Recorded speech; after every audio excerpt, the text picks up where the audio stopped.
Nah, Bapak Ibu, pada malam hari ini kita akan mendengarkan ulasan tentang Wipalasa dan Wipasana. Apa itu pandangan semu dan apa itu pandangan terang? Nah, untuk lebih jelasnya, langsung kami minta kepada Bante untuk menjelaskan. Silakan Bante.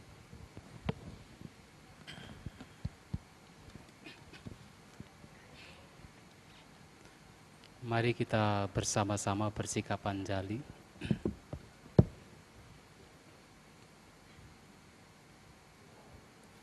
Namo tassa bhagavato arahato sama sambuddhassa. Namo tassa bhagavato arahato sama sambuddhassa. Namo tassa bhagavato arahato sama sambuddhassa. Kalena dhammasawanang etang manggalamuttamang. Mendengarkan dhamma pada saat yang sesuai, itulah berkah utama. Yang saya muliakan Bante Candasilo, yang terhormat para Romo Pandita, Ramani, yang berbahagia para Bapak Ibu, saudara-saudara sekalian. Selamat malam, Sotihotu, Namo Buddhaya. Pada kesempatan malam hari ini merupakan kehormatan bagi saya karena saya diberi kesempatan untuk bisa duduk di depan Anda sekalian dalam nuansa Dhamma. Dan ini merupakan hal yang sangat berharga bagi kita semua.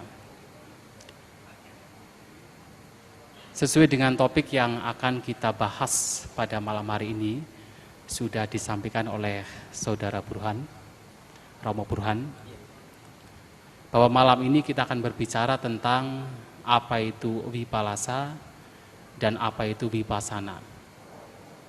Sebenarnya tadi malam kita sudah berbicara sedikit. Romo Burhan mengatakan bahwa topik kali ini agak berat, dalam. Tetapi itulah sebenarnya ajaran Sang Buddha. Ajaran Sang Buddha memang ajaran yang dalam. Oleh karena itu pada suatu kali, tidak lama setelah Sang Buddha mencapai pencerahan, kenapa Sang Buddha tidak mau pada awalnya enggan untuk membabarkan Dhamma? Karena beliau melihat bahwa memang apa yang telah beliau temukan, Dhamma yang telah beliau temukan memang dalam. Beliau merenung, Adigato mayang dhamu gambiro gambirato dudaso duranubudo panito santo atakawacaro pandita widaniyo. Itu adalah renungan Sang Buddha. Dhamma yang telah saya temukan itu sangat dalam, gambiro, mempunyai makna yang begitu dalam, gambirato, sulit untuk dilihat, sulit untuk dipahami, dudaso duranubuto, tetapi begitu mendamaikan, santo, dan juga sangat agung, namun tidak bisa dipahami hanya dengan logika. Atakawacaro, dan hanya mereka yang bijak yang mampu merealisasi, mengalami Dhamma beliau, Pandita Widaniyo. Memang dalam. Ajaran Sang Buddha memang dalam, memang sulit dipahami. Tetapi itulah ajaran Sang Buddha. Yang sebenarnya, meskipun ajaran Sang Buddha dalam, kita harus tahu, kita harus bangga. Bangga sekarang kita mengenal ajaran Sang Buddha.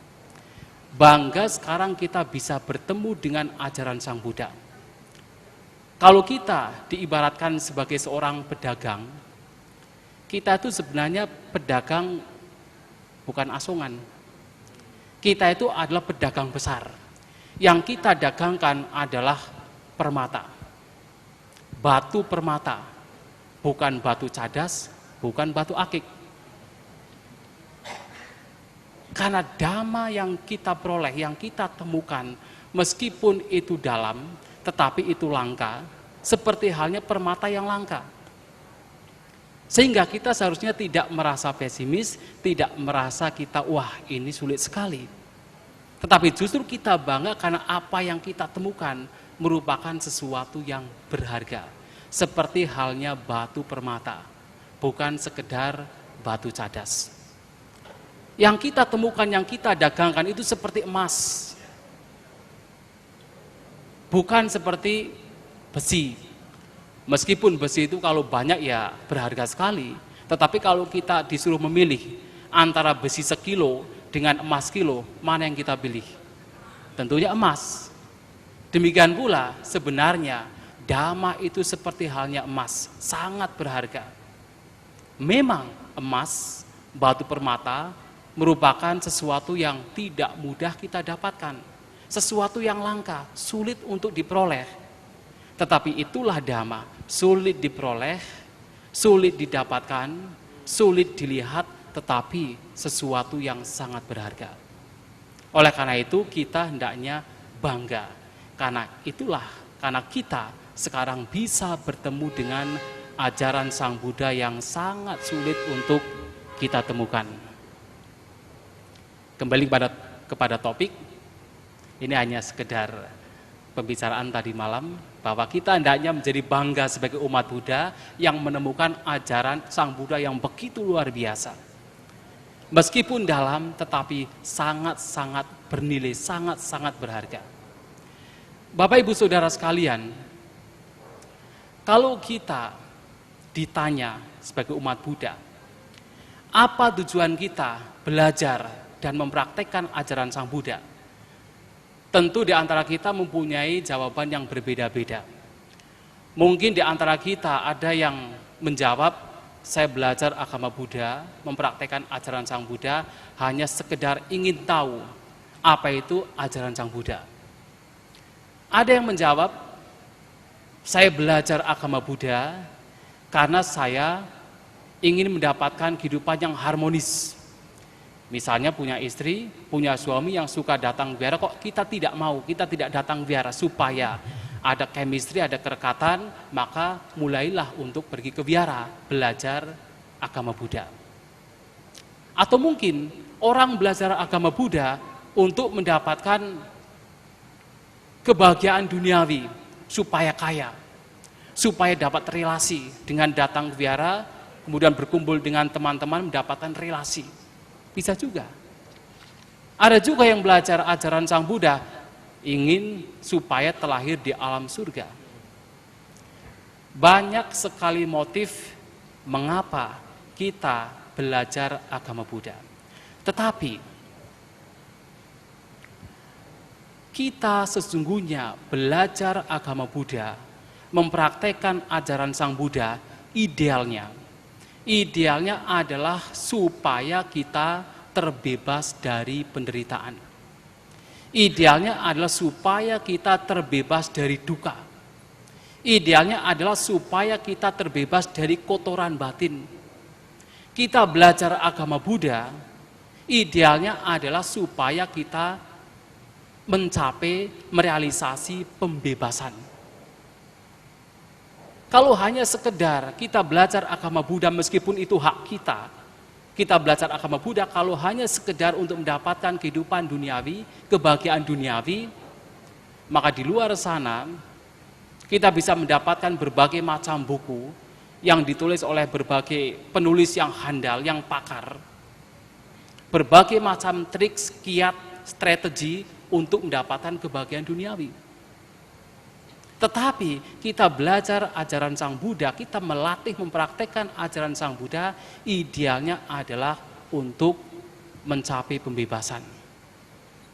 Sang Buddha meninggalkan kehidupan berumah tangga, meninggalkan anak, istri, orang tua yang begitu beliau cintai. Menjadi seorang pertapa, mempraktekkan penyiksaan diri selama 6 tahun, itu bukan sekedar bertujuan untuk memperoleh kebahagiaan duniawi. Untuk apa? Sang Buddha meninggalkan kehidupan berumah tangga hanya sekedar untuk memperoleh kehidupan duniawi, kebahagiaan duniawi. Percuma. Karena di istananya segala sesuatu sudah didapatkan. Dia hidup luxury life di dalam kerajaannya. Dan beliau meninggalkan semuanya adalah supaya beliau terbebas dari kotoran batin, supaya beliau terbebas dari duka, terbebas dari penderitaan.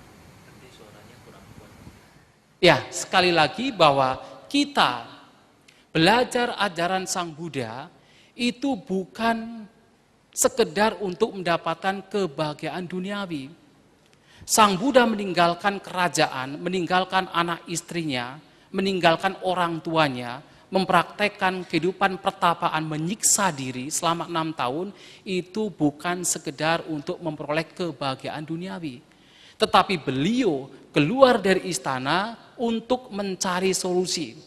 Bagaimana supaya beliau bisa terbebas dari kotoran batin? Bagaimana supaya beliau bisa terbebas dari duka atau penderitaan? Sehingga di sini kita sebagai umat Buddha mempelajari dan melatih mempraktekkan ajaran Sang Buddha juga bukan untuk sekedar memperoleh kebahagiaan duniawi.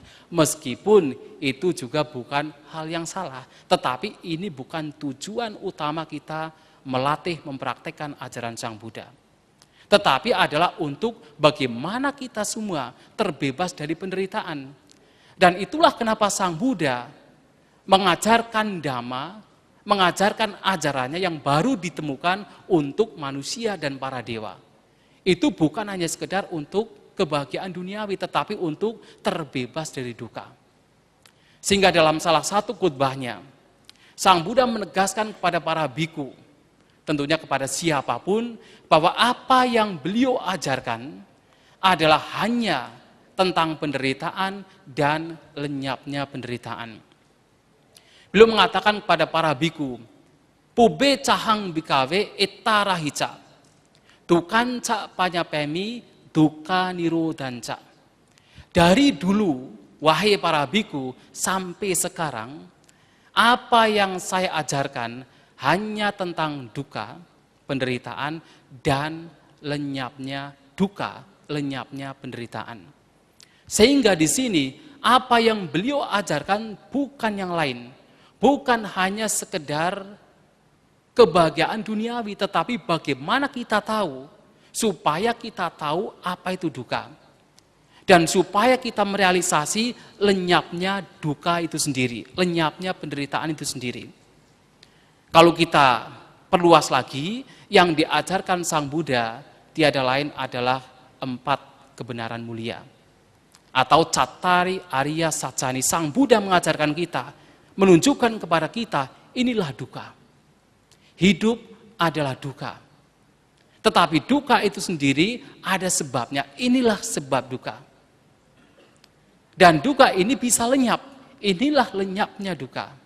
Untuk melenyapkan duka ada jalan untuk melenyapkan duka. Jadi apa yang diajarkan Sang Buddha hanya berkaitan dengan 4 kebenaran mulia. Apapun itu, meskipun Sang Buddha mengajarkan patijak samupada, sebab musabab yang saling bergantungan. Sang Buddha mengajarkan tilakkhana, 3 karakteristik umum. Sang Buddha mengajarkan analisa tentang pancakanda, 5 gugusan. Sang Buddha mengajarkan tentang karma and rebirth, hukum karma dan tumimba lahir. Apa yang beliau ajarkan hanya untuk menegaskan apa itu duka, apa itu sebab duka, apa itu lenyapnya duka, apa itu jalan untuk melenyapkan duka. Sang Buddha hanya mengajar keempat hal ini. Sehingga kalau kita melihat di berbagai khotbah beliau, seringkali Sang Buddha ditanya berbagai macam pertanyaan spekulatif, baik oleh para biku maupun para pertapa lain. tetapi Sang Buddha tidak akan mau membahas. Misalnya, salah satu khotbah yaitu di dalam Cula Malunggya Putta Sutta, Majjhima Nikaya, Sang Buddha pernah ditanya oleh seorang biku bernama Malunggya Putta. Ditanya tentang 10 pertanyaan spekulatif yang kalau dalam bahasa Pali disebut Avya Kata Dhamma. Apakah dunia ini terbatas ataukah dunia ini tidak terbatas? Apakah alam semesta ini kekal ataukah alam semesta ini tidak kekal? Anyang jiwang, anyang sarirang. Apakah jiwa ini berbeda dengan jasmani ataukah tang jiwang, tang sarirang? Apakah jiwa ini sama dengan jasmani? Pertanyaan-pertanyaan spekulatif yang dilontarkan oleh biku Malunggya Putta tidak pernah akan dijawab oleh Sang Buddha. Kenapa? Karena itu tidak berguna, itu tidak bermanfaat, tidak membawa kepada pembebasan. Mau Sang Buddha dipaksa bagaimanapun, Sang Buddha tidak akan pernah menjawab pertanyaan-pertanyaan spekulatif. Ketika ditanya demikian, Sang Buddha mengatakan, saya tidak membahas ini. Kenapa? Karena meskipun sudah dijawab misalnya, apakah alam semesta ini terbatas? Dijawab ya atau tidak. Apakah kita sudah tercerahkan? Bisa tercerahkan? Tidak bisa. Meskipun Sang Buddha mengatakan, ya alam semesta ini terbatas. Itu tidak membawa kepada pencerahan. Itu tidak membawa kepada lenyapnya penderitaan. Atau kalau Sang Buddha menjawab, ya alam semesta ini tidak terbatas. Itu pun tidak membawa kepada pencerahan. Dan Sang Buddha tidak mau membahas. Tetapi kemudian Sang Buddha mengatakan bahwa apa yang saya ajarkan hanya berkaitan dengan ini duka, ini sebab duka, ini lenyapnya duka, ini jalan untuk melenyapkan duka. Itu saja. Dan ketika seseorang masih suka bergelut, masih suka berdebat tentang pertanyaan-pertanyaan spekulatif, Sang Buddha memberikan sebuah perumpamaan. Seperti halnya seseorang yang terkena anak panah beracun, kemudian ketika dibawa oleh keluarganya ke dokter, dan ketika anak panah beracun itu mau dicabut, dia tidak mau. Saya tidak mau anak panah beracun ini dicabut sebelum saya tahu siapa yang memanah saya. Namanya siapa?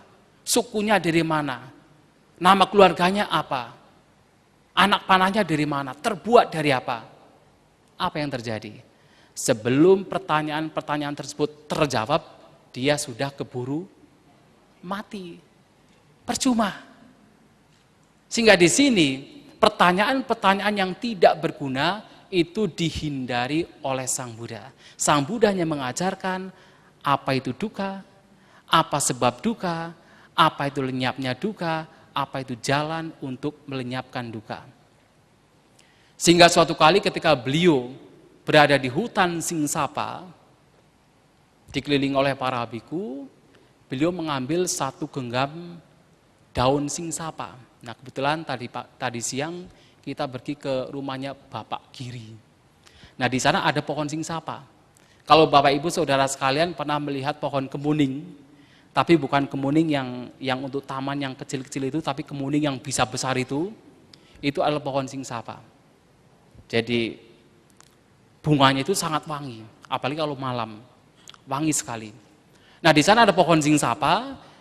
Suatu kali Sang Buddha itu mengambil segenggam daun Singsapa, kemudian bertanya, mana yang lebih banyak? Daun yang ada di genggaman saya atau daun yang ada di hutan Singsapa? Tentu siapapun akan menjawab, bahkan anak kecil pun akan menjawab bahwa daun yang ada di genggaman Sang Buddha jauh-jauh lebih sedikit dibandingkan daun yang ada di hutan Singsapa.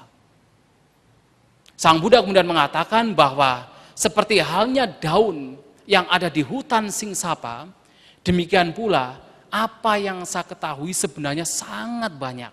Seperti daun yang ada di hutan Singsapa, sangat luas. Tetapi apa yang saya ajarkan hanya seperti daun yang ada di genggaman saya. Dan apa yang saya ajarkan? Yang saya ajarkan adalah apa itu duka, Apa itu sebab duka? Apa itu lenyapnya duka? Apa itu jalan untuk melenyapkan duka? Itu inti dari ajaran Sang Buddha. Bagaimana kita mengetahui duka? Nah, sekarang Bapak Ibu Saudara sekalian, apa itu duka? Nah, di sini Sang Buddha menunjukkan bagaimana di dalam kehidupan kita ditunjukkan sesungguhnya hidup adalah duka. Meskipun kita merasa bahwa kehidupan kita penuh dengan kebahagiaan, tetapi Sang Buddha melihat bahwa hidup adalah penderitaan.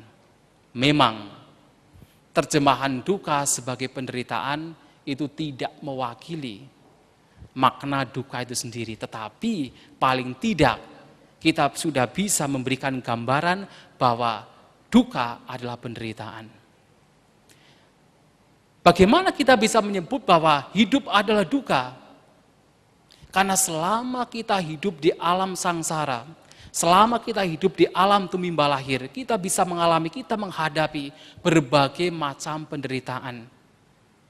Kita terus menghadapi soka, paridewa, duka, domanasa, upayasa.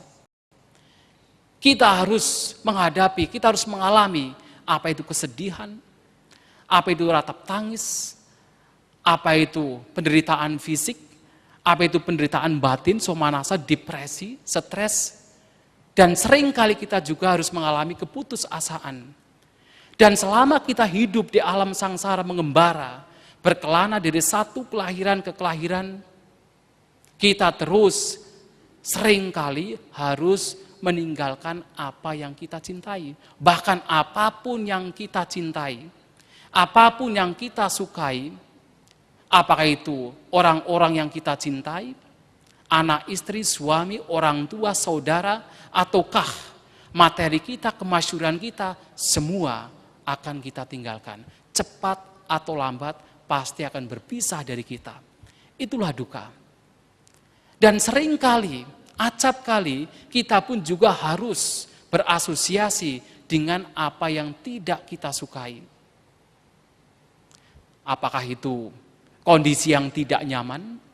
Ataukah kita harus berasosiasi dengan orang-orang yang tidak seide, tidak sepaham dengan kita? Itu juga merupakan duka penderitaan.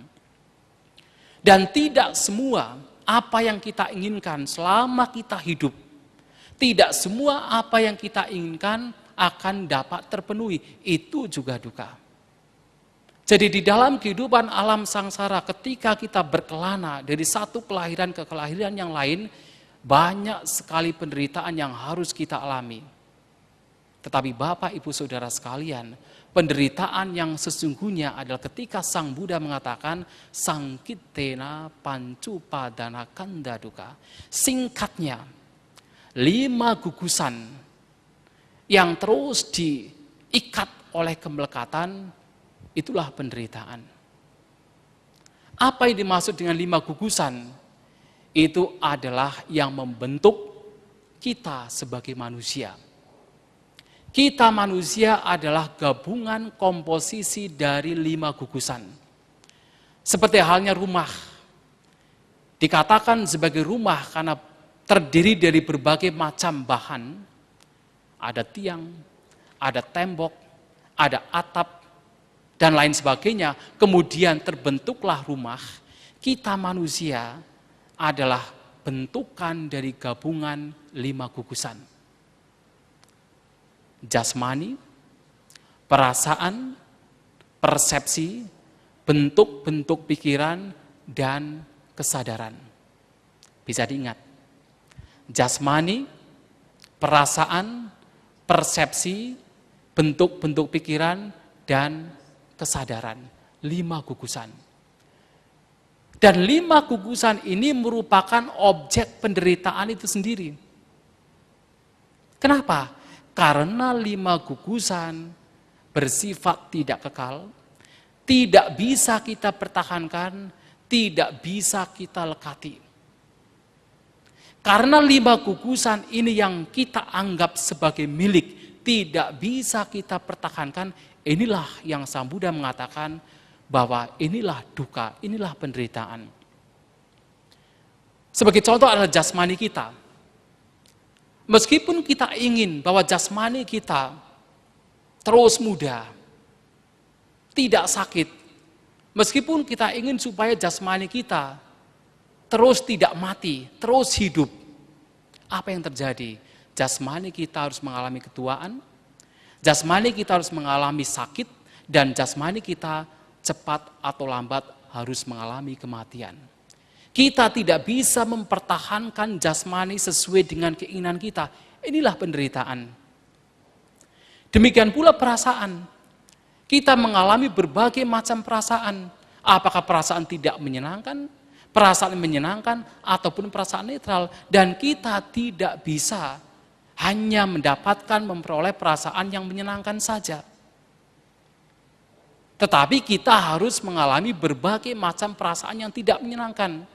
Apakah perasaan yang muncul ketika kita melihat, atau perasaan yang muncul ketika kita mendengar, kita mencium, kita merasakan, kita bersentuhan, berbagai macam perasaan akan terus kita alami.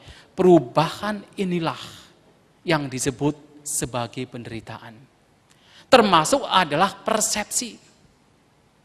Apa yang dimaksud dengan persepsi? Persepsi adalah gambaran-gambaran batin yang kita alami. Seperti kenangan-kenangan, memori yang kemudian membentuk sebuah gambaran batin, yang kalau kita rangkum, gambaran batin itu hanya terdiri dari warna dan bentuk. Meskipun nanti akan menjadi ada bentuk rumah, bentuk manusia dalam gambaran batin kita, itu adalah persepsi.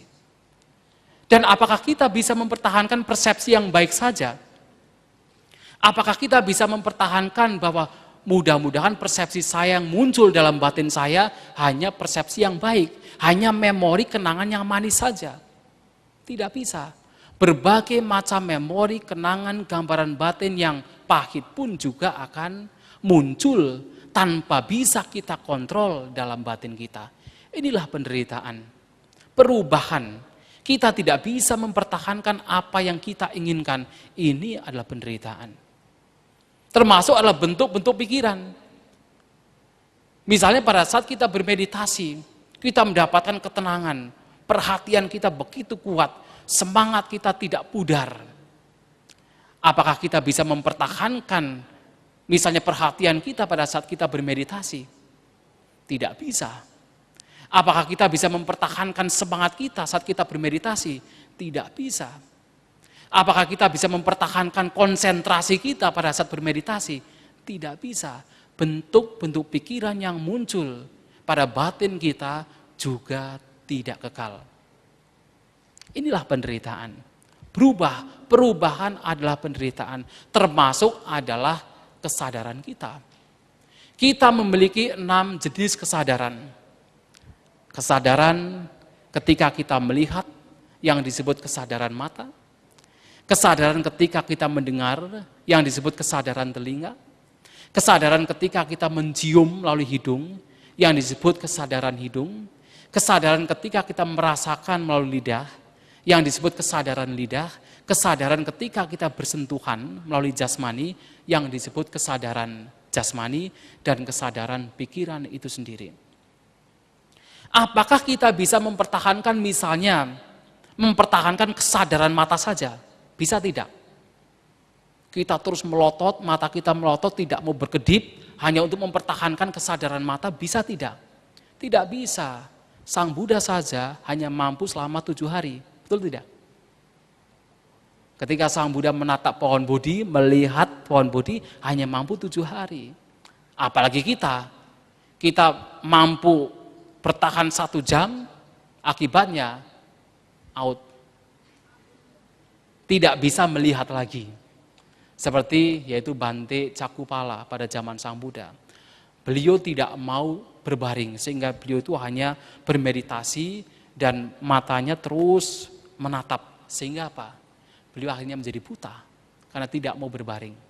Tidak bisa. Kita tidak bisa mempertahankan satu kesadaran sebagai milik kita. Tidak bisa. Akan terus berubah. Perubahan itulah yang sebenarnya disebut sebagai duka. Tetapi Bapak Ibu Saudara sekalian, Sang Buddha tidak hanya menunjukkan kepada kita bahwa ada duka, bahwa ada penderitaan. Kalau Sang Buddha hanya menunjukkan kita bahwa hanya ada penderitaan, maka benar ketika ada beberapa orang yang menyebutkan bahwa ajaran Sang Buddha itu ajaran pesimis. Ajaran Sang Buddha itu hanya mengajarkan duka, duka, duka, dan duka. Penderitaan, penderitaan, dan penderitaan. Seperti seakan-akan tidak ada kebahagiaan. Betul. Kalau Sang Buddha hanya menunjukkan kita bahwa hanya ada penderitaan, maka betul ajaran Sang Buddha itu adalah ajaran pesimis. Tetapi Sang Buddha selain menunjukkan kita bahwa hidup adalah duka, beliau juga mengajarkan kita, menunjukkan kita bahwa duka juga ada sebabnya. Dan sebab duka tiada lain adalah nafsu keinginan. Di dalam khutbah pertama beliau kepada 5 pertapa, ketika beliau memberikan definisi apa sebab duka, beliau mengatakan, yayang tanha punubhavika nandiraga sahagata tatra tatra binandini. Bahwa yang menyebabkan seseorang atau makhluk kita manusia menderita adalah karena nafsu keinginan, ayang tanha. Nafsu keinginan yang disertai oleh nandi dan raga, disertai oleh kesenangan dan kemelekatan untuk mencari kesenangan ke sana kemari. Tatra tatra binandini. Jadi yang menyebabkan kita menderita sebenarnya adalah nafsu keinginan yang ada pada batin kita. Sebenarnya hanya sekedar ketuaan itu bukan penderitaan. Rambut putih itu bukan penderitaan. Kulit menjadi keriput itu bukan penderitaan. Mata menjadi rabun juga bukan penderitaan. Gigi menjadi ompong juga bukan penderitaan. Tetapi ketika kita saya ingin tidak tua, itulah penderitaan. Saya ingin rambut saya tidak putih, kemudian disemir, itulah penderitaan. Menderita tidak? Ketika rambut kita menjadi putih, kemudian kita berusaha, berupaya supaya tidak putih, menderita tidak? Menderita sekali. Hanya saja kita tidak mampu melihat, padahal itu penderitaan. Ketika kita tidak ingin menjadi tua, itulah penderitaan. Hanya sekedar sakit jasmani. Sekedar sakit jasmani itu bukan duka, bukan penderitaan. Tetapi ketika kita menginginkan, menggebu-gebu untuk ingin sembuh, itulah penderitaan. Oleh karena itu, Sang Buddha pernah mengatakan sebuah perumpamaan. Ketika kita menderita sakit fisik, itu diibaratkan seperti halnya jantung kita ditusuk dengan belati. Sakit kan? Kalau jantung kita ditusuk. Dan ketika batin kita juga turut menderita, kita mengeluh, kita cemas, kita resah, kita tidak mau fisik kita sakit. Itu seperti halnya ada belati lain yang menusuk jantung kita. Ada 2 belati. Tambah menderita. Nah, di sini sebenarnya yang menjadi penderitaan adalah bukan fisiknya, sekedar sakit fisik itu bukan penderitaan. Tetapi ketika kita mengeluh, ketika muncul nafsu keinginan, kita tidak mau kita menderita, kita tidak mau kita sakit, itulah penderitaan. Itulah yang disebut sebagai duka. Termasuk kematian itu bukan duka. Tetapi kalau kita tidak ingin mati, kita inginnya hidup terus, itulah penderitaan. Termasuk adalah perasaan kita. Kita mengalami berbagai macam perasaan, ada yang menyenangkan, tidak menyenangkan, perasaan netral. Kalau sekedar perasaan itu bukan penderitaan. Tetapi ketika kita memilih perasaan tertentu sebagai milik, kita ingin mempertahankan perasaan tertentu, itulah penderitaan. Kalau kita hanya ingin mendapatkan perasaan yang menyenangkan saja, itulah penderitaan. Termasuk kalau kita ingin mendapatkan perasaan yang tidak menyenangkan. Ada tidak? Kira-kira. yang ingin mendapatkan perasaan tidak menyenangkan? Ada tidak? Ada. Misalnya kalau Anda sekalian yang masih muda-muda, ketika putus cinta, kan maunya kan pacar Anda yang baru diputus kan maunya menderita kan? Nah, menginginkan penderitaan orang lain supaya perasaannya itu menjadi cemas, menjadi takut, itu juga penderitaan. Nah, di sini yang menyebabkan kita menderita adalah nafsu keinginan. Termasuk adalah memori kita, gambaran batin kita. Hanya sekedar gambaran batin, hanya sekedar memori, hanya sekedar kenangan pahit. Itu bukan penderitaan. Tetapi begitu kita menginginkan tidak mau kenangan pahit itu muncul dalam batin kita, itulah penderitaan. Begitu kita ingin hanya kenangan yang manis saja yang muncul, itulah penderitaan. Dan sekedar ketika kita bermeditasi misalnya, sekedar kita merasakan pikiran yang kacau, pikiran kita mengembara, itu bukan penderitaan. Tetapi justru ketika kita hanya ingin supaya mendapatkan konsentrasi, ingin mendapatkan ketenangan, ingin mendapatkan kedamaian saat bermeditasi, itulah penderitaan. Yang membuat kita menderita adalah nafsu keinginan. Kita ingin supaya kita bisa duduk 1 jam. Ternyata baru 15 menit, kita tidak bisa bertahan, kecewa. Kita menderita. Nafsu keinginan adalah penyebab penderitaan. Termasuk adalah kesadaran kita. Sekedar kesadaran yang muncul dan lenyap. Sekedar perubahan kesadaran itu sendiri, itu bukan sebagai duka, bukan sebagai penderitaan. Tetapi ketika kita ingin mempertahankan kesadaran tertentu, itulah yang disebut sebagai penderitaan. Nah, pertanyaannya adalah, meskipun kita semua tahu, apalagi kita umat Buddha yang sudah belajar ajaran Sang Buddha, kita tahu yang menyebabkan kita menderita, yang menyebabkan kita terus dikuasai oleh duka, dicengkram oleh duka, adalah nafsu keinginan. Kenapa? Kita tidak bisa terbebas dari nafsu keinginan. Kita tidak terbebas dari tanha. Kenapa? Apa yang menyebabkan kita tidak bisa terbebas dari tanha? Di sini, Sang Buddha mengatakan, karena kita masih memiliki kecenderungan yang salah. Kalau tadi Romo Bruha mengatakan, karena kita masih memiliki pandangan yang semu. Kita masih memiliki pandangan yang salah, memiliki persepsi yang salah, kita masih memiliki kecenderungan yang salah, kecenderungan yang tidak sesuai dengan realitas, yang disebut sebagai vipallasa, yang seringkali juga diterjemahkan sebagai mental distortion, atau distorsi mental, atau batin atau pikiran yang ternoda, yang terdistorsi, yang tidak sesuai, yang melihat sesuatu tidak sesuai dengan realitas, tidak sesuai dengan kenyataan. Itulah vipallasa. Apa yang dimaksud dengan vipallasa di sini?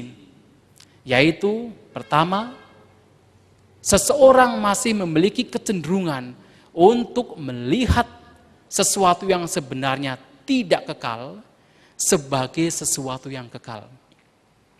Anice nicca sanyino. Melihat sesuatu yang tidak kekal tetapi dianggap sebagai kekal. Pertama. Yang kedua, seseorang memiliki kecenderungan untuk melihat sesuatu yang sebenarnya adalah penderitaan, tetapi dilihat sebagai kebahagiaan. Duke sukha sanyino. Melihat sesuatu yang sebenarnya penderitaan atau duka sebagai sesuatu yang memberikan kebahagiaan. Yang ketiga adalah sebuah kecenderungan untuk melihat sesuatu yang sebenarnya bukan milik, bukan aku, bukan diri, tetapi dianggap sebagai milik, dianggap sebagai aku, dianggap sebagai diri. Melihat sesuatu yang sebenarnya anatta, tetapi dianggap sebagai atta. Anate atta sanyino. Yang keempat adalah kecenderungan atau vipalasa yang salah, atau kecenderungan yang salah untuk melihat sesuatu yang sebenarnya adalah tidak indah, tetapi dilihat sebagai sesuatu yang indah. Asube suba sanyino. 4 kecenderungan inilah yang membuat kita, yang mendorong kita untuk terus dikuasai, dicengkram, terlenakan, dibuai oleh nafsu keinginan, oleh tanha. Karena kita masih memiliki kecenderungan ada sesuatu yang kekal pada batin kita, pada jasmani kita. Kita masih mempunyai kecenderungan ada sesuatu yang memberikan kebahagiaan di antara 5 gugusan kita. Jasmani, perasaan, persepsi, bentuk-bentuk pikiran dan kesadaran. Karena kita masih memiliki kecenderungan ada sesuatu diri, ada sesuatu yang pantas patut kita anggap sebagai milik, sebagai aku. Karena kita masih memiliki kecenderungan yang salah bahwa ada sesuatu yang indah, yang elok. Inilah mengapa kita terus terdorong dicengkram oleh tanha, dicengkram oleh nafsu keinginan. Apa yang dimaksud dengan anice nica sanyino? Kecenderungan yang salah untuk melihat sesuatu yang sebenarnya tidak kekal sebagai sesuatu yang kekal. Kita bisa melihat di dalam kehidupan sehari-hari kita berkaitan dengan 5 gugusan kita yang tadi saya sebutkan. Misalnya adalah jasmani, kita tahu persis bahwa jasmani kita adalah sesuatu yang berubah. Kita tahu persis bahwa jasmani kita akan mengalami ketuaan, sakit, dan juga suatu saat harus mengalami kematian. Tetapi di balik itu ada kecenderungan pada batin kita bahwa jasmani kita adalah sesuatu yang kekal. Dan kita bisa melihat, coba Anda yang sekarang misalnya sudah berumur 50 tahun. Meskipun Anda sudah berumur 50 tahun, kemudian berpikir tentang 30 tahun yang lalu, di situ ada kecenderungan bahwa saat ini saya yang berumur 50 tahun sama seperti saat saya sedang berumur 30 tahun. Kita tidak pernah merasa tua, betul tidak? Kita tidak pernah merasa tua, kita merasa bahwa jasmani kita itu tetap. Ada kecenderungan bahwa jasmani kita itu kekal. Justru yang mampu melihat bahwa jasmani kita itu sudah tua, itu adalah orang lain.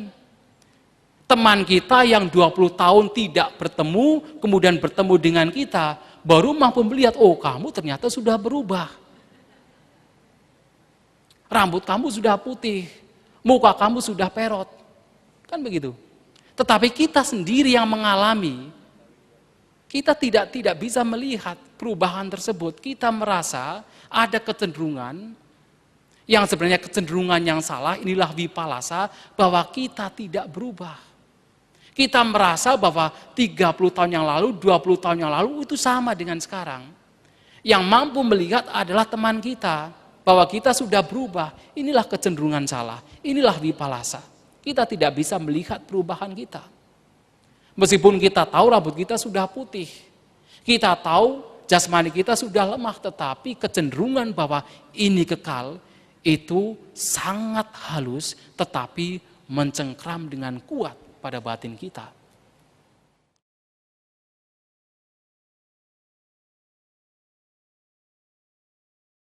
Termasuk kita sudah mengalami, mendengar, melihat berbagai macam peristiwa kematian. Oh, si A sudah mati, si B sudah mati, teman saya sudah mati, sudah meninggal. Kita tahu bahwa kita pun juga akan meninggal. Tetapi coba tanyakan ke dalam batin kita, ada tidak rasa yang begitu ngeh, begitu tergugah, begitu terdorong bahwa ini pun juga akan mati? Sulit sekali. Mungkin bagi kita sebagai umat Buddha yang sudah didoktrin, sejak kita mengenal ajaran Sang Buddha bahwa kita akan meninggal, itu masih mending. Kita masih mending, kita masih punya pemikiran bahwa kita itu akan mati, masih mending. Persepsi kita sudah mulai berubah. Tetapi mereka yang tidak pernah merenungkan, tidak pernah mewaspadai bahwa kematian juga akan datang pada dirinya, itu sulit sekali. Sulit sekali untuk mendapatkan dorongan batin, gugahan batin bahwa dirinya, bahwa jasmani ini juga akan mati. Kecenderungan bahwa jasmani ini kekal, itu meskipun halus tetapi mencengkram dengan kuat. Inilah yang disebut sebagai wipalasa. Termasuk tidak hanya berkaitan dengan jasmani, termasuk berkaitan dengan perasaan. Mungkin ketika kita merasakan sesuatu yang mudah berubah, kita tahu itu adalah sebuah perubahan. Kita tahu bahwa itu adalah kekal, tetapi kalau kita misalnya sudah berada di sebuah zona yang aman, bertahun-tahun berada di zona yang aman, kita merasakan kebahagiaan, di situ akan muncul, akan terbangun sebuah persepsi bahwa ada perasaan yang kekal, bahwa zona aman ini akan terus begini, tidak pernah berubah, dan itu akan dialami oleh siapapun yang merasakan zona aman setelah sekian lama tidak pernah berubah, seakan-akan itu adalah kekal. Mungkin sebagai manusia, persepsi demikian akan jarang, tetapi mereka-mereka yang terlahir di alam-alam surga atau alam Brahma seringkali muncul pemikiran bahwa alam mereka adalah alam yang kekal, bahwa jasmani mereka, perasaan mereka yang mereka rasakan adalah kekal. Oleh karena itu, salah satu Brahma yang terkenal pada zaman Sang Buddha adalah Brahma Baka, yang menganggap dirinya adalah kekal. Karena merasa bahwa kehidupan di alam baka karena sudah begitu lama tidak pernah mati, sudah begitu lama merasakan kebahagiaan, mengatakan, berpikir bahwa alamnya adalah alam yang kekal. Dan itu akan terjadi. Bahkan kita sendiri, yang ketika kita berada di zona aman begitu lama, itu juga akan menyebabkan sebuah, yaitu kecenderungan salah bahwa ini adalah kekal. Termasuk adalah ketika kita merasakan perasaan yang tidak menyenangkan. Yang paling mudah adalah ketika Anda sekalian mengalami musibah. Ketika Anda mengalami musibah, kenapa Anda mengeluh? Kenapa Anda menangis? Kenapa Anda meratap? Karena merasa seakan-akan bahwa musibah itu tidak akan berlalu. Merasa seakan-akan bahwa Anda tidak bisa keluar dari musibah. Itu adalah kecenderungan bahwa ada perasaan yang kekal. Bahkan meskipun sudah didoktrin oleh Ajahn Chah, ya, ada satu statement dari Ajahn Chah, this too will pass. Ini juga akan berlalu. Itu tidak mempan. Tidak mempan. Kita merasa bahwa ketika kita mengalami masalah, kita merasa bahwa masalah ini tidak pernah keluar, tidak pernah kita terbebas dari masalah. Seakan-akan masalah ini terus ada. Itu adalah kecenderungan yang disebut sebagai wipalasa. Berkecenderungan yang sesungguhnya adalah tidak kekal, dianggap sebagai kekal. Termasuk adalah persepsi kita. Terkadang kita menciptakan sebuah persepsi yang mana di situ kita anggap sebagai sesuatu yang kekal. Misalnya saja adalah ketika Anda bertemu dengan seseorang. Ketika pertama kali bertemu dengan orang tertentu, wah orang ini kata-katanya kasar. Dia tidak punya sopan santun. Dia ugal-ugalan. Padahal Anda baru bertemu misalnya 10 menit misalnya. Tetapi Anda sudah membangun sebuah persepsi. Sebuah persepsi dalam batin, sebuah gambaran batin di sini bahwa orang ini adalah orang yang tidak baik. Orang ini adalah orang yang kasar.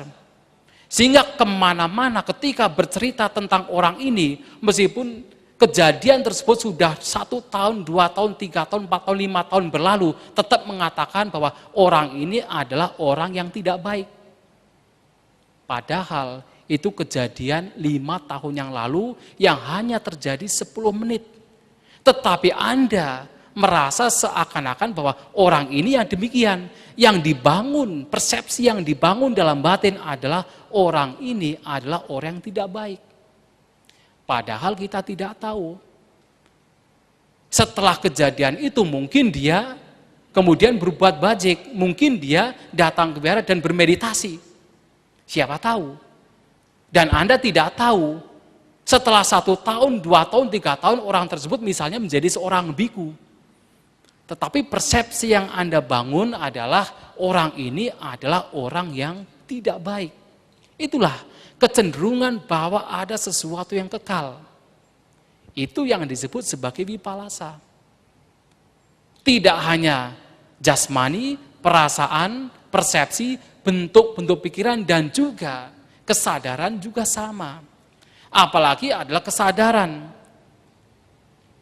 Kita mempunyai kecenderungan yang sangat halus, tetapi sangat mencengkeram batin kita, bahwa ada si pengetahu. Dalam batin kita, ada si pengetahu yang terus eksis, tidak pernah berubah. Dan ini yang dianggap oleh berbagai ajaran pada zaman Sang Buddha dianggap sebagai roh, dianggap sebagai atma, dianggap sebagai entitas. Ada sesuatu si pengetahu pikiran yang dianggap sebagai kekal. Dan kita masing-masing punya kecenderungan demikian. Dan inilah yang disebut sebagai kecenderungan yang salah atau vipallasa. Dan ini adalah berkaitan dengan kecenderungan mengenai ketidakkekalan. Lantas bagaimana dengan kecenderungan yang kedua? Melihat sesuatu yang sebenarnya adalah penderitaan tetapi dianggap sebagai sesuatu yang membahagiakan. 5 gugusan kita, jasmani kita, persepsi kita, perasaan kita, bentuk-bentuk pikiran kita, kesadaran kita, pada hakikatnya adalah penderitaan. Pada hakikatnya adalah penyebab atau sumber dari duka, sumber dari penderitaan. Tetapi kalau kita mau mengakui, sudah berapa banyakkah kita melihat ada kebahagiaan di jasmani kita? Kita melihat ada kebahagiaan di perasaan kita. Kita melihat ada kebahagiaan di memori kita, di bentuk-bentuk pikiran kita, di kesadaran kita.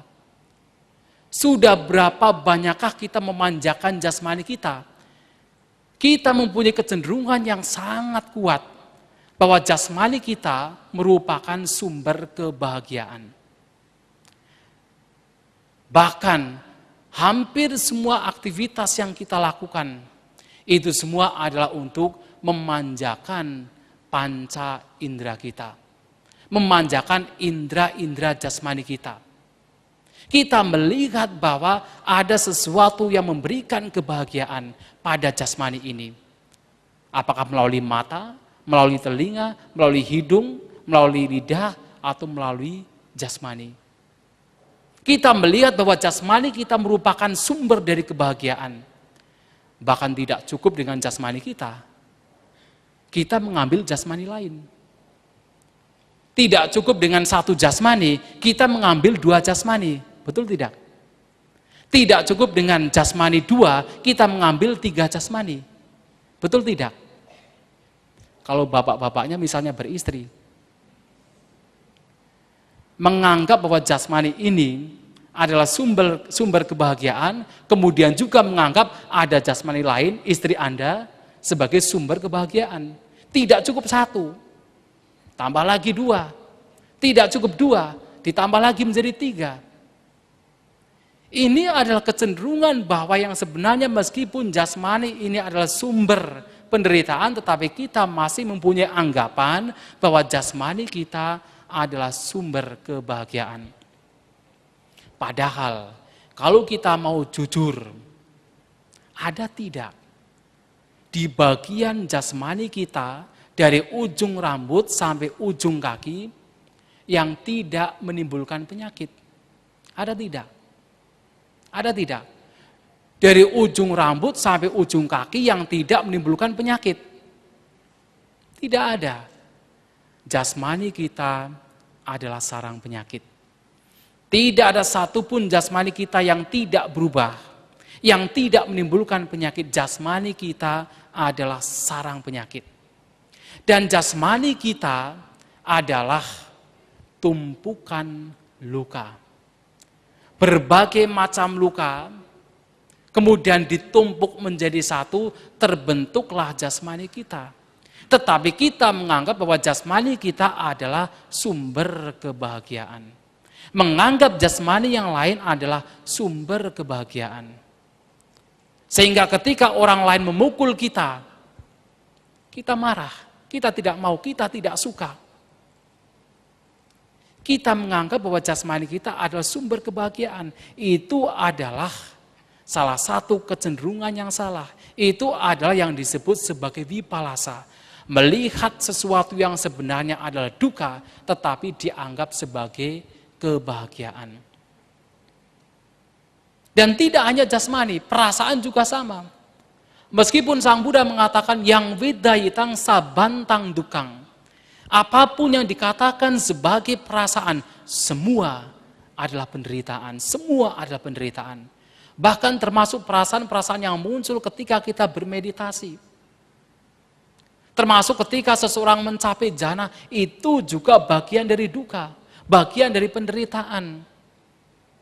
Tetapi pada umumnya, seseorang begitu terlena, begitu terbuai, menganggap bahwa ada sesuatu yang memberikan kebahagiaan di perasaan tersebut. Terus mencari kesenangan kesana kemari untuk mendapatkan sensasi, untuk mendapatkan perasaan. Perasaan yang menyenangkan. Dan batin kita, ironisnya, juga mempunyai tabiat watak demikian. Sang Buddha mengatakan yata kama nipatinang, bahwa batin kita mempunyai kecenderungan untuk terus jatuh, untuk terus melekat terhadap apa yang disukai. Apa yang disukai? Yang disukai adalah kesenangan-kesenangan indrawi. Yang disukai adalah bentuk yang indah. Yang disukai adalah suara yang merdu. Yang disukai adalah bebauan yang wangi. Yang disukai adalah rasa makanan yang lezat. Yang disukai adalah sentuhan yang nikmat, sentuhan yang halus. Itulah yang disukai oleh pikiran kita. Kita terus mencari dan mencari kesenangan perasaan yang menyenangkan. Kita terus melihat bahwa ada satu kebahagiaan di perasaan. Meskipun sesungguhnya apapun bentuk perasaan, itu merupakan sumber dari penderitaan. Tetapi kecenderungan manusia, kecenderungan batin manusia, batin makhluk adalah melihat ada kebahagiaan di dalam perasaan. Termasuk adalah persepsi, bentuk-bentuk pikiran, ataupun kesadaran. Apalagi kalau orang sedang yaitu kasmaran. Kalau orang sedang kasmaran kan biasanya kan kemanapun dia pergi terbayang terus kan. Terbayang dengan si doinya, dengan pacarnya. Dianggap bahwa itulah sumber kebahagiaan. Itulah yang membuat dia nikmat, padahal tanpa disadari itu adalah sumber penderitaan. Dia menjadi stres, dia menjadi depresi. Pada saat itu yang muncul sebenarnya adalah penderitaan, tetapi dianggap sebagai sebuah kebahagiaan. Itulah Bapak Ibu Saudara sekalian berkaitan dengan bagaimana kita melihat sesuatu yang sebenarnya adalah penderitaan tetapi dianggap sebagai kebahagiaan, dan kita semua mempunyai kecenderungan demikian. Dan mau tidak mau harus kita akui bahwa itulah sumber penderitaan. Itulah kenapa kita terus dicengkram, dikuasai oleh nafsu keinginan, oleh tanha. Kenapa kita terus mencari kesenangan kesana kemari? Karena kecenderungan bahwa ada sesuatu yang memberikan kebahagiaan di 5 gugusan kita masih eksis, masih mencengkeram batin kita. Dan kita juga mempunyai kecenderungan bahwa ada sesuatu yang patut kita anggap sebagai milik. Kita mempunyai kecenderungan bahwa ada diri, ada aku. Meskipun di depan tadi saya sudah menjelaskan bahwa sesungguhnya kita, manusia, jasmani kita tidak bisa mengontrol jasmani kita sesuai dengan keinginan kita. Meskipun kita ingin jasmani kita tetap muda, meskipun kita menginginkan agar jasmani kita tidak sakit, agar jasmani kita tetap hidup, Tetapi kita tidak bisa mempertahankan jasmani kita. Ketuaan, sakit, kematian harus kita alami. Dan kita tidak bisa memerintah jasmani kita. Karena kita tidak bisa memerintah jasmani kita sesuai dengan keinginan kita. Itulah kenapa Sang Buddha mengatakan bahwa jasmani kita pada hakikatnya tidak layak, tidak patut dianggap sebagai milik. Jasmani kita yang terus berubah, yang tidak bisa kita kontrol, tidak layak kita anggap sebagai aku. Tidak layak kita anggap sebagai diri. Tetapi kita manusia, kita makhluk mempunyai kecenderungan yang begitu kuat, yang hampir tidak tersadari, yang hampir tidak terdeteksi, kita menganggap bahwa jasmani ini adalah milik kita.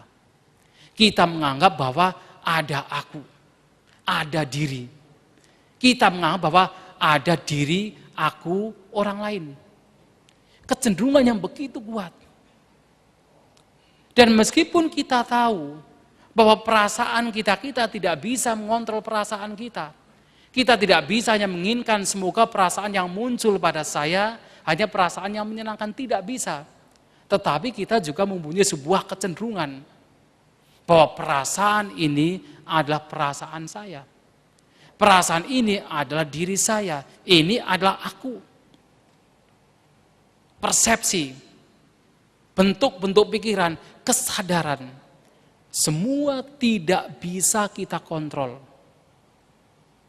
Yang tadi saya menyebutkan pada saat kita bermeditasi, berbagai macam bentuk pikiran termasuk persepsi di dalamnya. Kita tidak bisa mempertahankan sebuah kondisi, konsentrasi. Kita tidak bisa mempertahankan sebuah kondisi, kesadaran seutuhnya, secara total. Terus dipertahankan, tidak bisa. Kita tahu bahwa semua itu adalah tidak kekal, tidak bisa dipertahankan. Tetapi ada satu kecenderungan bahwa ini adalah milikku. Ini adalah aku. Ini adalah diriku. Kita memiliki kecenderungan yang sangat kuat bahwa ada atma, ada roh, ada aku. Ini adalah kecenderungan yang disebut sebagai vipalasa, kecenderungan yang salah. Atau pandangan yang semu, yang tidak sesuai dengan realitas. Dan berkaitan dengan kecenderungan yang salah yang terakhir, melihat sesuatu yang sebenarnya adalah tidak indah, sebagai sesuatu yang indah, juga muncul pada batin kita begitu kuat. Coba kita lihat di dalam pikiran kita ketika kita melihat jasmani kita. Kita tahu bahwa jasmani kita tidak ada satupun bagian dari jasmani kita yang sebenarnya indah. Ada tidak? Sesuatu yang keluar dari jasmani kita, dari 9 lubang jasmani kita, apakah dari mata, dari hidung, dari lubang-lubang lainnya yang betul-betul indah, ada tidak? Ada tidak? Yang keluar dari lubang jasmani kita yang mengeluarkan bau harum, ada tidak? Tidak ada. Tidak ada satupun bagian dari jasmani kita yang keluar dari jasmani kita yang pantas kita anggap sebagai indah. Tetapi seberapa kuat pikiran kita, batin kita yang menganggap bahwa jasmani kita adalah jasmani yang begitu indah. Sehingga tidak hanya kita menganggap jasmani kita indah, kita mempunyai kecenderungan untuk lebih memperindah jasmani kita. Dengan apa? Berbagai macam perhiasan. Kita menghiasi jasmani kita. Padahal kita tahu bahwa jasmani kita tidak ada satupun bagian jasmani kita yang indah, kita tahu. Tetapi kecenderungan bahwa jasmani kita merupakan sesuatu yang indah itu begitu kuat, kokoh mengakar pada batin kita masing-masing. Kalau misalnya jasmani kita misalnya, kulit kita misalnya dibalik. Sekarang kulit kita terbalik. Kemudian kalau kulit kita dibalik. Misalnya dibalik, apa yang akan terjadi? Yang di dalam menjadi luar, yang luar menjadi dalam. Apa yang terjadi? Sangat mengerikan. Bahkan kemanapun kita pergi, kita duduk di lantai, semut-semut akan datang. Kita bersandar di dinding, juga binatang-binatang yang ada di dinding juga akan datang.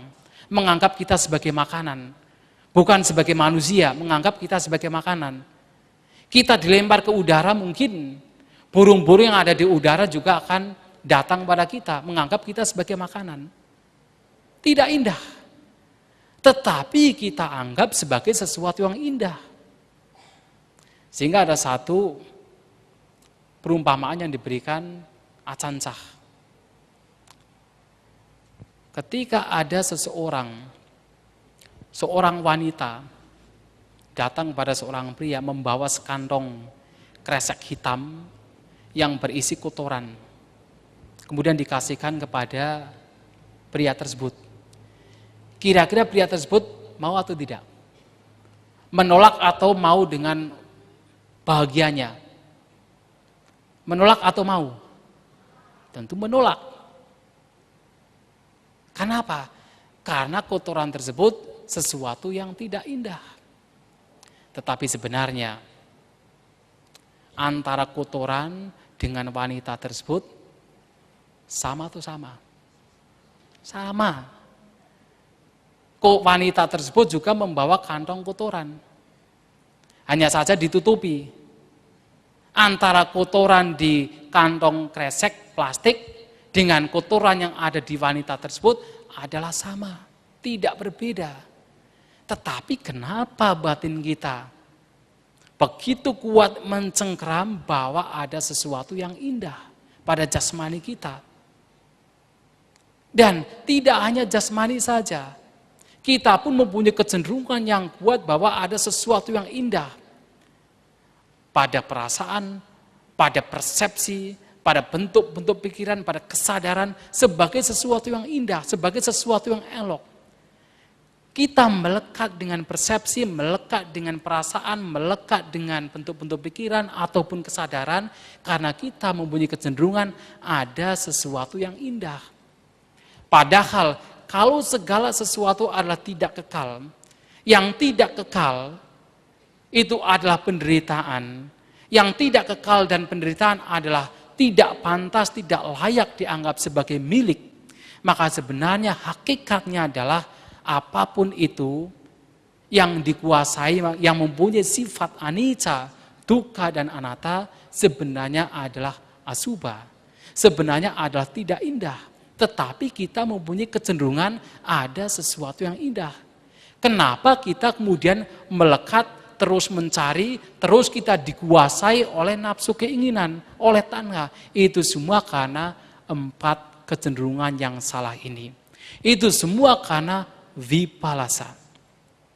Sehingga Bapak Ibu Saudara sekalian, mengetahui bahwasanya yang menyebabkan kita menderita, yang menyebabkan kita terus dikuasai oleh nafsu keinginan adalah vipallasa, adalah kecenderungan yang salah, maka tugas kita pencari pembebasan, tugas kita untuk melenyapkan kotoran batin, untuk melenyapkan nafsu keinginan adalah bagaimana kita melenyapkan vipallasa ini. Bagaimana supaya batin kita tidak terdistorsi.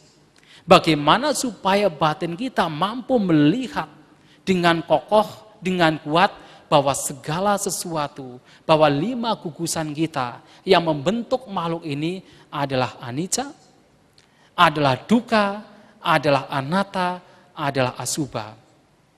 Bagaimana kita mampu melihat bahwa 5 gugusan kita adalah tidak kekal, adalah sumber penderitaan, adalah tanpa diri, tanpa milik, dan sebenarnya tidak indah.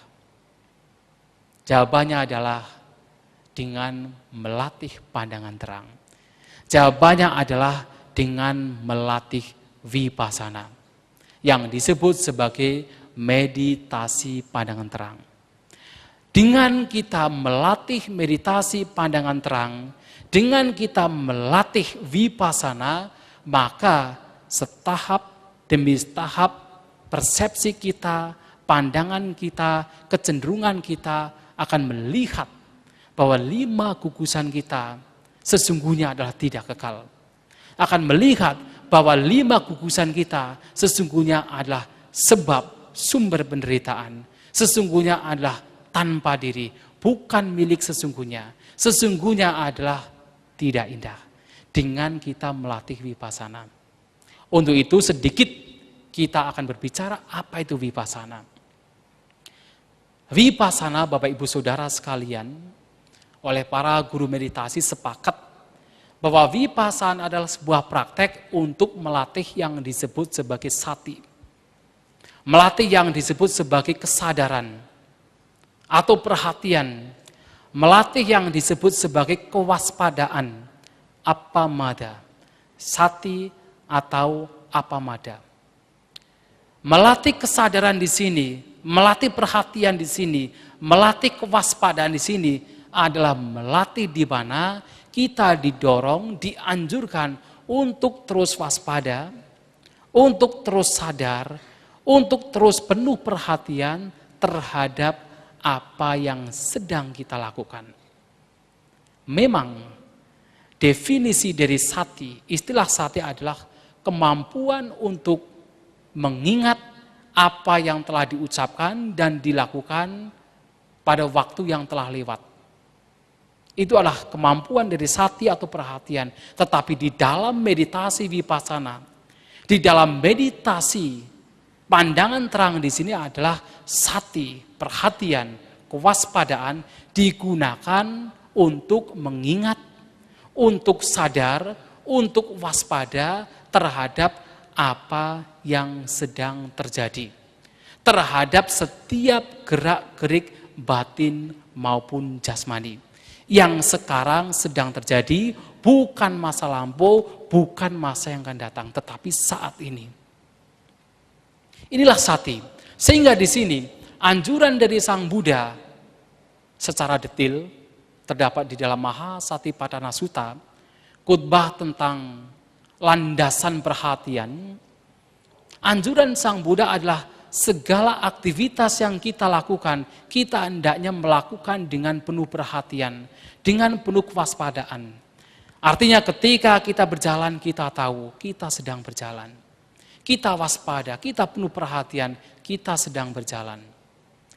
Ketika kita sedang duduk, kita juga tahu kita sedang duduk. Di situ kita melatih sati, di situ kita melatih vipassana. Ketika kita sedang berbaring, kita pun sadar. Selama kita tidak terlelap tidur, kita sadar kita sedang berbaring, di situ juga kita tengah mengembangkan kesadaran. Termasuk bisa tidak kita melatih kesadaran, melatih kewaspadaan pada saat berbicara, seperti saya sekarang ini. Bisa tidak? Kita melatih perhatian, kewaspadaan, kita melatih vipassana.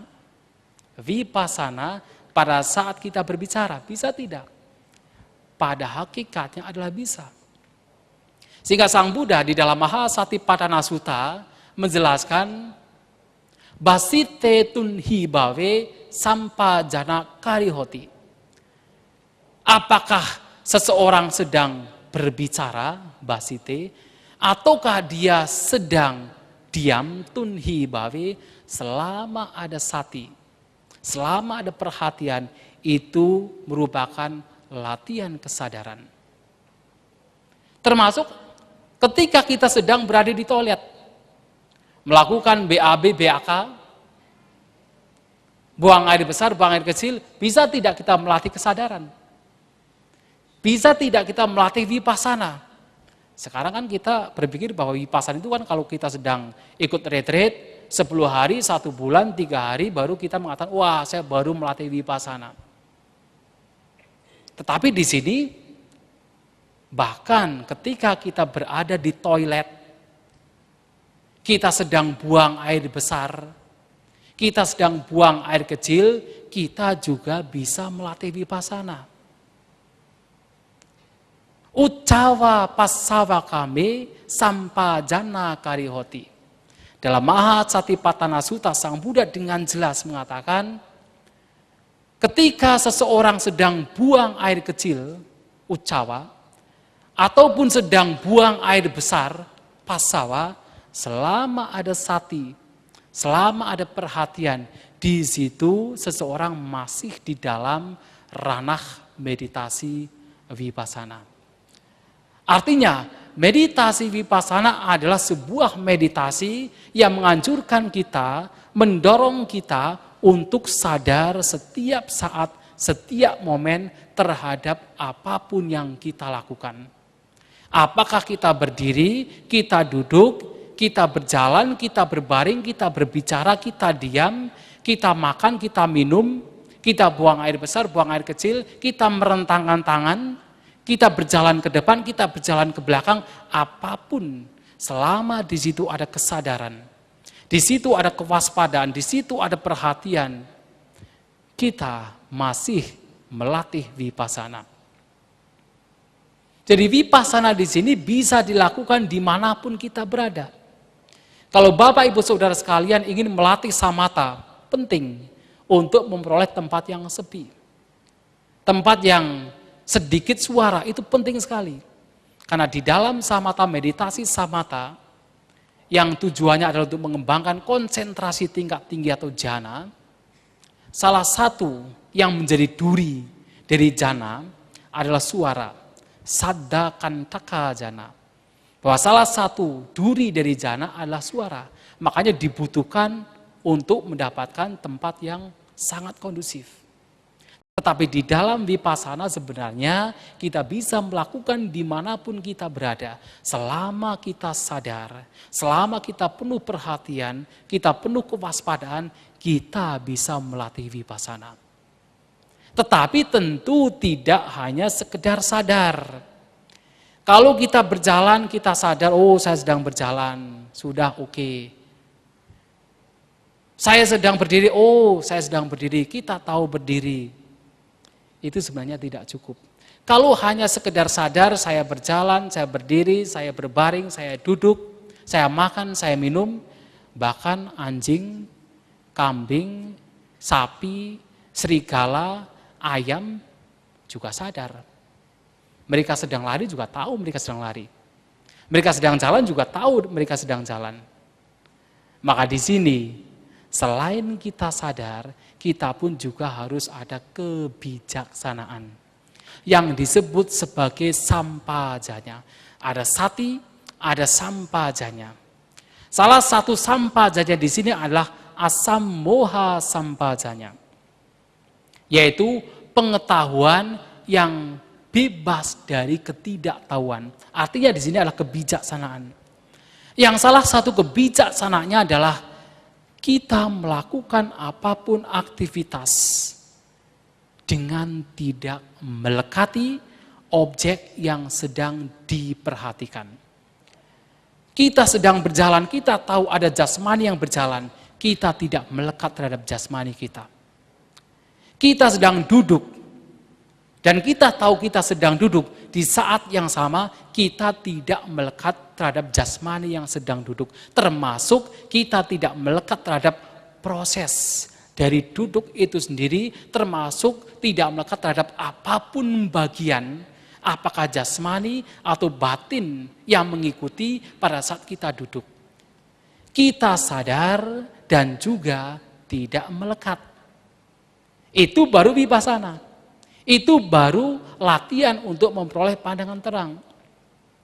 Maka dari itu, setiap kali Sang Buddha memberikan berbagai objek meditasi yang bisa digunakan sebagai landasan sati, landasan perhatian, Sang Buddha pasti akan mengakhiri dengan pernyataan anisito cak viharati naca kinci loke upadiyati.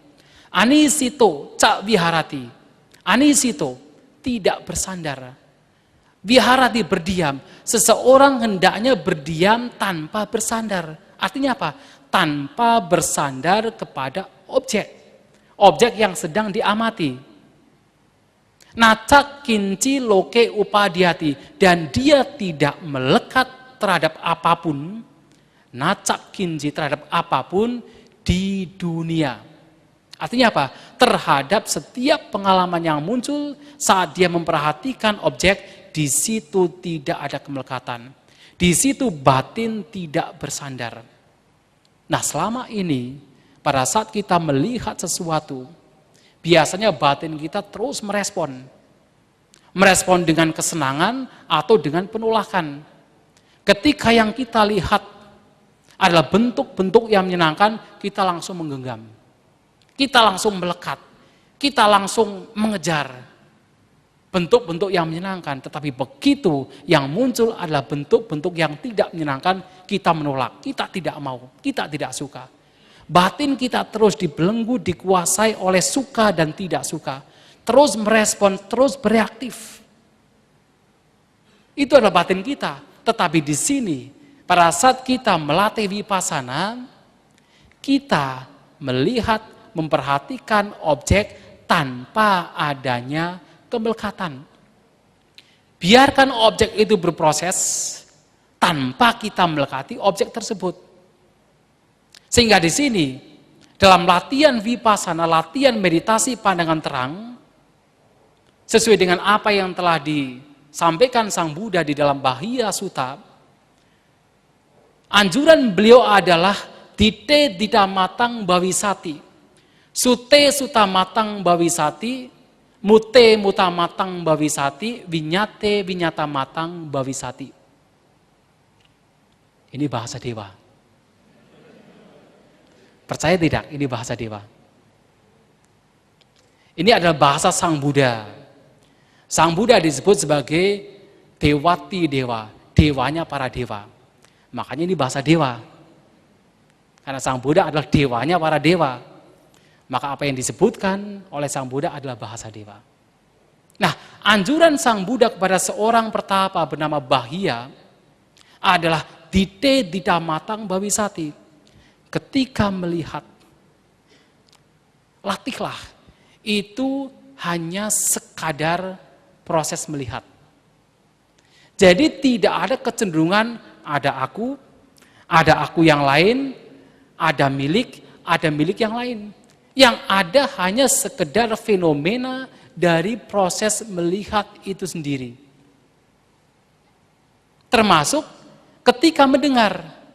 Sute sutamatang bawisati, latih dalam batin bahwa itu hanya sekedar proses mendengar, tidak lebih dari itu.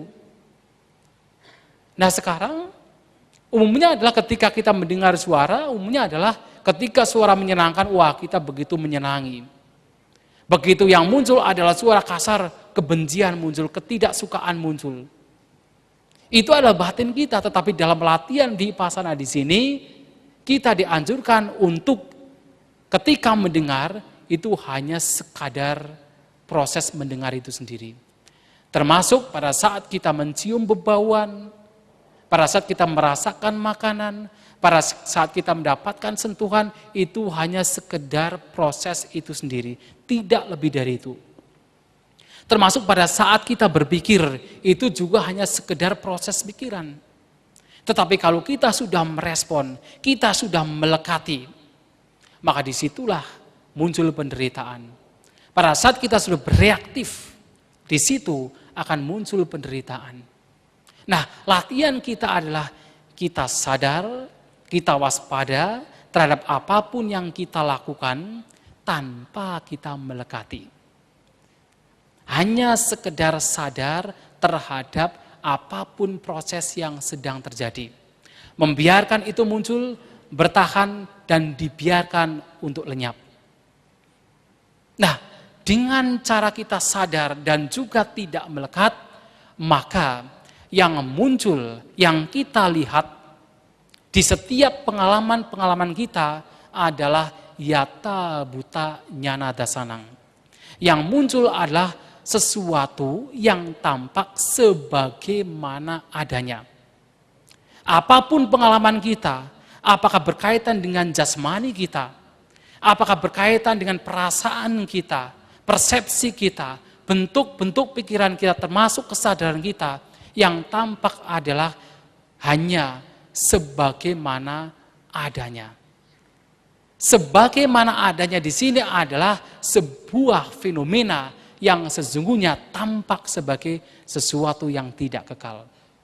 Kita mulai melihat dengan kokoh, dengan jelas dalam batin kita bahwa jasmani kita adalah sesuatu yang tidak kekal.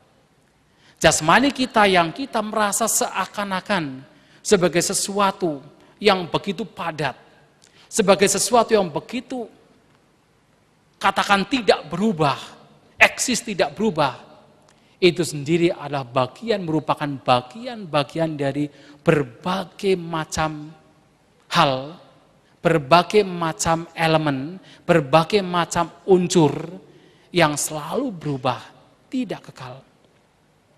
Apalagi perasaan, apalagi persepsi kita, apalagi bentuk-bentuk pikiran kita, termasuk kesadaran kita. Kita melihat dengan pandangan terang, dengan perhatian kewaspadaan di setiap saat, setiap momen, mampu membawa kita kepada pandangan yang terang bahwa jasmani kita, perasaan kita, persepsi kita, bentuk-bentuk pikiran kita, termasuk kesadaran kita sebagai sesuatu yang tidak kekal.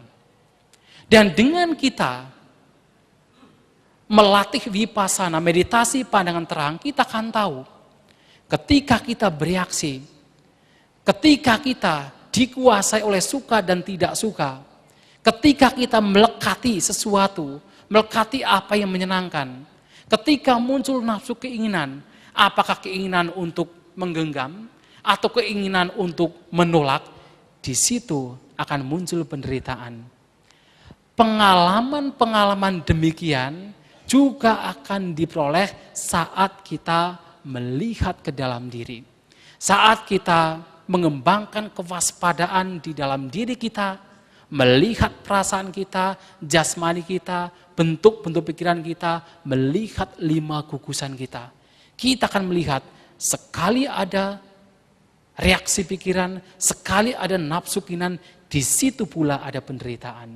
Akhirnya muncul sebuah pandangan terang bahwasanya 5 gugusan sesungguhnya pada hakikatnya adalah sumber penderitaan, adalah sumber dari duka.